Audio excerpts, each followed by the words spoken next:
गांव की कच्ची गलियों में एक टूटी फूटी झोपड़ी थी। उसी झोपड़ी में राम की माँ और छोटी बेटी रमा रहती थीं। दोनों की हालत इतनी खराब थी कि कई कई दिन उन्हें आधा पेट या कभी बिना खाए ही सोना पड़ता। सुबह होते ही रमा अपनी माँ के लिए पानी भरती, चूल्हा सुलगाने की कोशिश करती, लेकिन घर में अनाज का दाना तक नहीं होता। फिर भी माँ मुस्कुराकर कहती, बेटी, भगवान सब देखता है।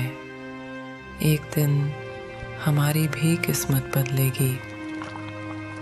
हाँ माँ, पर कब? कब तक यूं भूखे पेट सोते रहेंगे? रमा गांव के बीचों बीच लगे चिकन 65 के ठेले पर काम करती थी।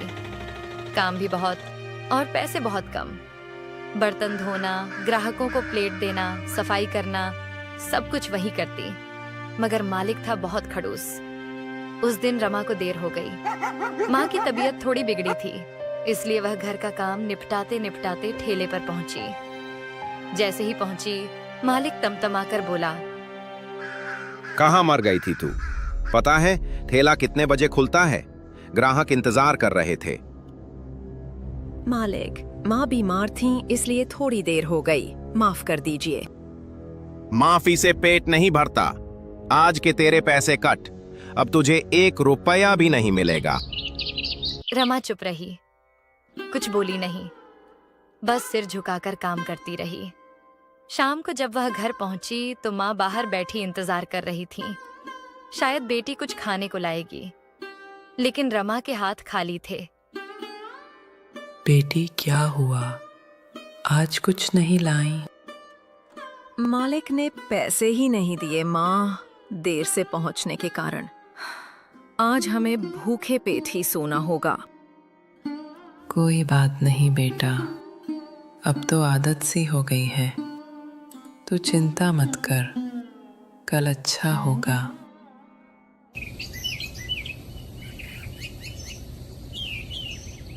अगले दिन सुबह रमा ने हिम्मत जुटाई, झाड़ू पोंछा करके, माँ की देखभाल करके फिर ठेले पर पहुंची। आज भीड़ ज्यादा थी। वह जल्दी जल्दी प्लेट बांट रही थी। तभी उसके हाथ से एक प्लेट गिरकर जमीन पर टूट गई। अरे नालायक, एक काम भी सही से नहीं होता तुझसे। अब इस प्लेट का पैसा कौन देगा? मालिक, माफ कीजिए, मैं उठा लेती हूँ। अब उठाकर क्या करेगी? खराब तो हो गया। तू बेकार है। बस अब बहुत हो गया। कल से यहाँ मत आना। निकल जा। मालिक, ऐसा मत कीजिए। मुझे पैसों की बहुत जरूरत है। मैं और कोई काम कहाँ ढूंढूंगी? मुझे कुछ सुनना नहीं। कल से तू यहाँ नहीं दिखनी चाहिए। रमा की आंखों से आंसू बहने लगे। वह ठेले से बाहर निकल आई। उसी वक्त एक बूढ़ा आदमी कोने में बैठा यह सब देख रहा था। उसका दिल पिघल गया। वह रमा के पीछे आया और बोला, बेटी, ठहरो। हाँ, मैंने सब देखा। तेरे साथ बहुत अन्याय हुआ। आप? मैं सोच रहा था, क्या तू मेरा ठेला चलाना चाहेगी? मगर मेरे पास ठेला कहाँ है? और मुझे पकाना भी नहीं आता। उसकी चिंता मत कर। ठेला भी मैं दूंगा और पकाना भी सिखाऊंगा। सच में? आप मेरे लिए इतना करेंगे? हाँ बेटी, तू मुझे अपनी बेटी जैसी लगती है। कल सुबह यहीं आ जाना। मेरा घर यहीं पास में है। मैं तुझे सब सिखाऊंगा। रमा की आंखों में चमक आ गई। काका, आप तो फरिश्ता हो। आपने मेरी जिंदगी बदल दी। उस दिन घर आकर रमा ने माँ को सब बताया। देखा बेटा, भगवान देर करता है पर अंधेर नहीं। कल नया सवेरा आएगा। रमा ने उम्मीद से आंखें बंद की और माँ के साथ अगले दिन का इंतजार करते हुए सो गई।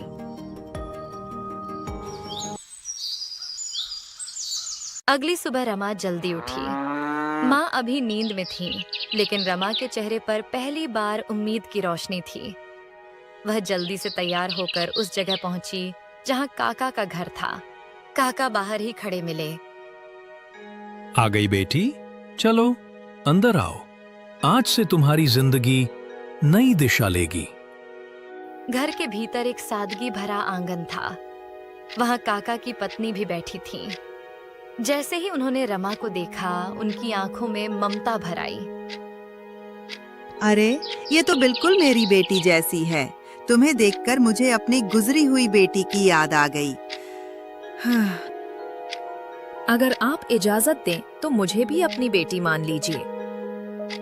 तो बताओ बेटी, तुम्हें इडली सांभर, मेदू वड़ा या वड़ा पाव जैसे कुछ बनाना आता है? नहीं काका, इनमें से कुछ भी बनाना नहीं आता। काका कुछ देर सोच में डूबे, फिर बोले, तो बताओ, तुम्हें क्या बनाना आता है? काका, मैं बस आलू और मिर्च के पकौड़े बना लेती हूँ। पकौड़े अच्छे होते हैं, लेकिन सिर्फ आलू और मिर्च के पकौड़े ज्यादा नहीं बिकते। ये तो बस बरसात के मौसम में चलते हैं। इतना सुनकर काकी बोली, तो क्यों ना हम कुछ अलग करें, कुछ ऐसा जो लोगों ने सोचा भी ना हो। रमा हैरान रह गई। अलग मतलब कैसा काकी? आजकल लोग मटन और चिकन के बहुत दीवाने हैं। क्यों ना हम मटन के पकौड़े बनाएं? ये जरा हटके डिश होगी और मुझे यकीन है कि लोग इसे पसंद करेंगे। मटन के पकौड़े? लेकिन मुझे तो बनाना आता ही नहीं। उसकी चिंता मत कर, मैं तुम्हें सब सिखाऊंगी बेटी। ठीक है, तो तय हुआ। अब से रमा का ठेला मटन के पकौड़े का होगा। रमा की आंखें चमक उठी। सच में काका? मैं तो सोच भी नहीं सकती थी कि ऐसा होगा। हाँ बेटी, यही तो असली शुरुआत है। काकी ने तुरंत तैयारी करने को कहा। चलो, अब जल्दी से बाजार से मटन और बेसन ले आओ। आज ही रमा को सिखाते हैं। काका तुरंत बाजार निकल गए और थोड़ी देर में ताजा मटन, बेसन और जरूरी मसाले लेकर लौटे। काकी ने मटन को अच्छे से धोकर बराबर छोटे छोटे टुकड़ों में काटा। फिर उसमें दही, अदरक लहसुन का पेस्ट, नमक, हल्दी, मिर्च और थोड़ा नींबू निचोड़कर मैरिनेट कर दिया। रमा बड़ी ध्यान से सब देख रही थी। काकी, ये मसाले कब तक लगा कर रखना होगा? कम से कम आधा घंटा। तभी मसाले अच्छे से घुसते हैं और पकौड़े मजेदार बनते हैं। फिर काकी ने बेसन का घोल बनाया, न बहुत गाढ़ा न बहुत पतला। उसमें मैरिनेट किया हुआ मटन डाला और गर्म तेल में डालकर पकौड़े तलने लगी। तेल में पकौड़े तैरते ही खुशबू पूरे घर में फैल गई। थोड़ी देर बाद कुरकुरे सुनहरे पकौड़े तैयार थे। काका और रमा ने छक्कर देखा। वाह, लाजवाब! रमा, ये तो धूम मचा देंगे गांव में। सच में बहुत करारे और मजेदार बने हैं। काकी, आप तो जादूगर हैं। अब ये जादू तुमको सीखना होगा। याद रहा ना सब? हाँ काकी, अब सब याद है। कल से मैं खुद बना लूंगी। काका ने मुस्कुराकर एक पुराना ठेला रमा को दिखाया। ये ठेला कई सालों से पड़ा है, अब ये तुम्हारा है। कल से यहीं पर तुम अपना काम शुरू करोगी। आप दोनों ने तो मेरी किस्मत बदल दी। मैं आपकी उम्मीदों पर खरी उतरूंगी। शाम को रमा थोड़े से पकौड़े घर ले गई। माँ ने जैसे ही खाया, उनके चेहरे पर मुस्कान आ गई। बेटी, ये तो कमाल के हैं। क्या तुम इन्हें ठेले पर बेचोगी? हाँ माँ, कल से यही मेरा नया काम होगा। लोग इन पकौड़ों के दीवाने हो जाएंगे। भगवान तेरी मेहनत रंग लाए। रमा ने पहली बार खुद को कमजोर नहीं बल्कि मजबूत महसूस किया। उसे लग रहा था कल उसके जीवन का नया सफर शुरू होगा।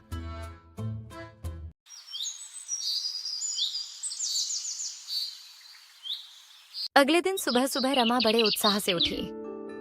बेटी, आज पहला दिन है। भगवान का नाम लेकर जा। सब अच्छा होगा।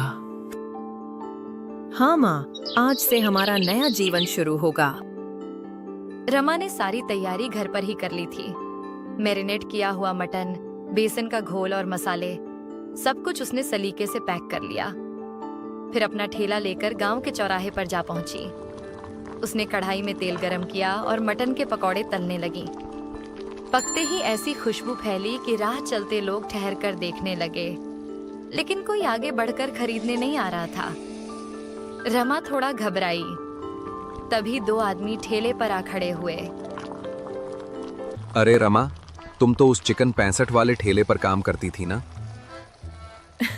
हाँ, पहले करती थी, अब नहीं। अब मैं खुद का ठेला चलाती हूँ। ये तो कुछ अलग ही लग रहा है। ठेले पर मटन रखा है। हाँ, ये मेरी खास डिश है, मटन के पकौड़े। मटन के पकौड़े? ये तो हमने पहली बार सुना है। चलो 2 प्लेट लगाओ। देखते हैं कैसे हैं। रमा का चेहरा खिल उठा। उसने तुरंत 2 प्लेट तैयार की और मुस्कान के साथ उनके हाथ में थमा दी। दोनों ने जैसे ही पहला कौर लिया, उनकी आंखें चमक उठीं। अरे वाह, ये कितने कुरकुरे और टेस्टी हैं। मैंने अपनी पूरी जिंदगी में ऐसे पकौड़े नहीं खाए। रमा, ये तो कमाल है। रमा की आंखों में खुशी झलक उठी। तभी पहला आदमी बोला, मेरी बीवी को भी जरूर पसंद आएंगे। 1 प्लेट पैक कर दो। धीरे धीरे आसपास के लोग इकट्ठा होने लगे। सबको नई डिश की खुशबू और चर्चा खींच लाई।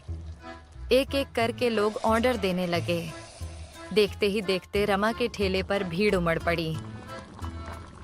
कुछ ही देर में सारे पकौड़े बिक गए। ठेला खाली हो गया, लेकिन रमा के पैसे की थैली भर चुकी थी। शाम को उसने ठेला समेटा और सीधे काका के घर पहुंची। काका, काकी, आज तो कमाल हो गया। सारे पकौड़े बिक गए, सबको बहुत पसंद आए। ये सब आपकी वजह से हुआ। बेटी, असली मेहनत तुम्हारी है, हमने बस रास्ता दिखाया। अब देखना, तुम्हारा नाम पूरे गांव में होगा। रमा घर लौटी तो माँ पहले से दरवाजे पर खड़ी इंतजार कर रही थी। कैसा रहा पहला दिन बेटी? माँ, सारे पकौड़े बिक गए, हमारे पास अच्छे पैसे आ गए। अब हमें भूखे नहीं सोना पड़ेगा। सच? भगवान तेरा भला करे।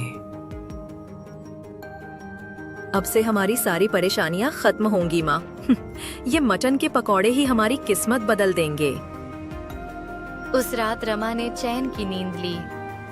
भूख की जगह पेट भरा था और बेबसी की जगह उम्मीद। गांव की गलियों में अब एक नई सुगंध फैल चुकी थी, रमा के मटन पकौड़ों की सफलता की सुगंध।